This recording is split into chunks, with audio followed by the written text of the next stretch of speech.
Antonio Crespo, analista político, pero tenemos la impresión de que pone de manifiesto que esta estrategia, esta política de abrazos, no balazos, es un fracaso, que esto no va a cambiar, mientras el presidente niegue reconocer que se trata de una política, digamos, ingenua. Pensar que el crimen organizado depondrá las armas y bajará los niveles de violencia porque el gobierno tuvo la iniciativa de replegarse y no confrontarlo, pues es prácticamente una fantasía, salvo tu mejor opinión, José Luis. ¿Cómo estás, José Antonio? Pepe, ¿qué tal? Bien. Efectivamente, Pepe, mira, desde antes de que ganara López Obrador, pero ya había desplegado su estrategia en contra del narcotráfico, muchos analistas decíamos, y muchos expertos en el tema, que evidentemente el problema es muy complicado, el del narcotráfico, que ya había alcanzado niveles muy elevados, y que lo que él proponía simple y sencillamente no iba a funcionar.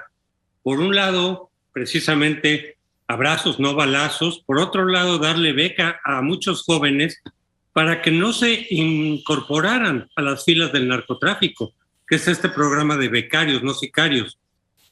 Y muchos opinábamos, que eso no iba a funcionar, que eso, como tú has dicho, estaba basado en fantasías. Aquí lo paradójico también, Pepe, es que López Obrador está haciendo cosas muy parecidas a las que le criticó, sobre todo a Felipe Calderón, y que se continuaron con Peña Nieto. Pero tanta crítica hacía López Obrador de la estrategia de Calderón, que también tenía desde luego fallas, que en fin, fue muy criticada, lo está haciendo hasta más de lo que él mismo criticaba.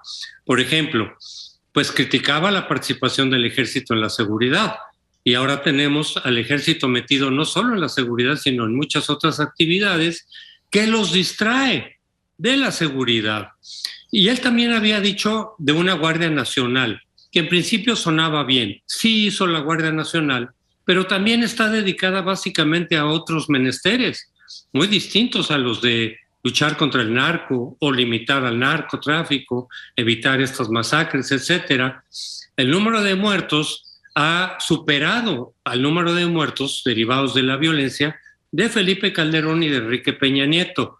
Y también como Calderón también quería, muchos expertos querían y hablaron con él varias veces para darle sugerencias de cambiar la estrategia, y Calderón se cerraba y decía, no, vamos a seguir en la misma, que es lo que también López Obrador está haciendo ahora, cuando muchos expertos han dicho, esta estrategia no está funcionando, la de convocar a las mamás para que le digan a sus hijos que ya se salgan del narcotráfico, abrazos, no balazos, no meterse con los narcos, pues no está funcionando.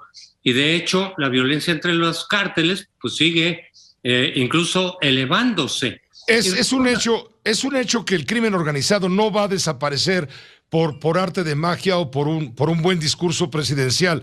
En todo caso, lo único posible para el gobierno es domesticarlo, ponerle límites, claro, por supuesto, combatirlo, porque todos sabemos que el crimen organizado tiene un crecimiento, vamos a decir, exponencial ante el vacío de autoridad.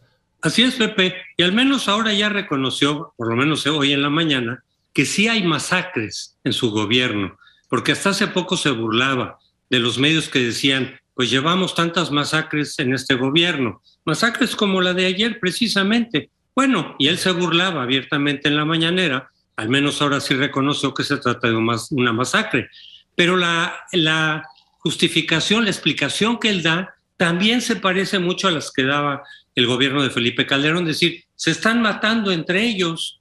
Calderón decía, pues son unos contra otros, y en esa medida quiere decir que nuestra estrategia no está tan mal, se están matando entre ellos, nos decían. Y la sociedad respondía, pues precisamente no queremos que pase eso, porque además existe el riesgo de que haya muchas víctimas inocentes. ¿Qué contestó López Obrador hoy en la mañana? Lo mismo básicamente que criticó durante 12 años, Pepe. Sí, ciertamente. Y bueno, pues nosotros recordamos cuando era candidato a la presidencia de la República, Andrés Manuel López Obrador, que él prometió someter en 6 meses, una vez tomado el poder, someter en 6 meses a los pertenecientes o partícipes o integrantes del crimen organizado, cuando les prometió incluso que él iba a lograr desde su primer día de gobierno convencerlos de cambiar las armas por tractores. Y lo único que ha conseguido es que sí, que no cambien las armas, tengan tractores y siembren semillas de maldad. Sí, y también decía que iba a sustituir los campos de cultivo de marihuana o amapola por maíz y frijol, pagándolos a los cultivadores, a los agricultores, un precio más alto. Tampoco se ha hecho porque tampoco iba a funcionar eso, Pepe. O sea que todas sus medidas, desde lo que anunció antes de la elección y que ha venido aplicando, pues muy mal aplicado además, no iban a servir y no están sirviendo. Por lo cual la violencia va creciendo, porque apenas vamos a un poquito más de la mitad de su gobierno y ya tenemos unos números que realmente son inaceptables, Pepe. Muchas gracias por tu comentario, desde luego. Gracias, Pepe. Buenas tardes. Esta fue una producción de Grupo Fórmula. Encuentra más contenido como este en radioformula.mx.